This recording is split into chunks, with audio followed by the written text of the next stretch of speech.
সুপ্রভাত সবাইকে। আজ একটু তাড়াতাড়ি ঘুম থেকে উঠেছি, উঠেই ঘরদোর পরিষ্কার করছি, কারণ আজ সরস্বতী পুজো। প্রতি বছরের মতন এবছরও এই ঘরেই পুজো হবে, তাই নিজের হাতে সবকিছু গুছিয়ে নিচ্ছি।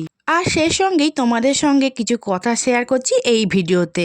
জানো তো, আমার খুব ইচ্ছা ছিল জানুয়ারি মাসে রোজ একটা করে ভিডিও দেওয়ার, কিন্তু সব সময় যেটা ভাবি সেটা হবে তা তো নয়। তোমরা তো দেখেছো আমরা সুন্দরবন ঘুরে খুব সুন্দরভাবে এসেছিলাম, কিন্তু ফিরে আসার পরই হঠাৎ আমার বাবা শরীর খারাপ হয়ে যায়। বাবাকে তখন নার্সিংহোমে ভর্তি করতে হয়। সেই সময় মন থেকে ভিডিও করতে ভালোই লাগছিল না, তাই বাবা একটু সুস্থ হওয়া পর্যন্ত আমি অপেক্ষা করছিলাম।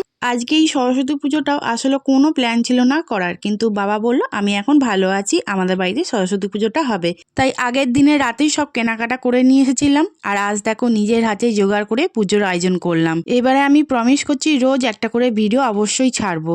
তোমরা শুধু আমার পাশে থেকো আর ভালোবাসা দিও।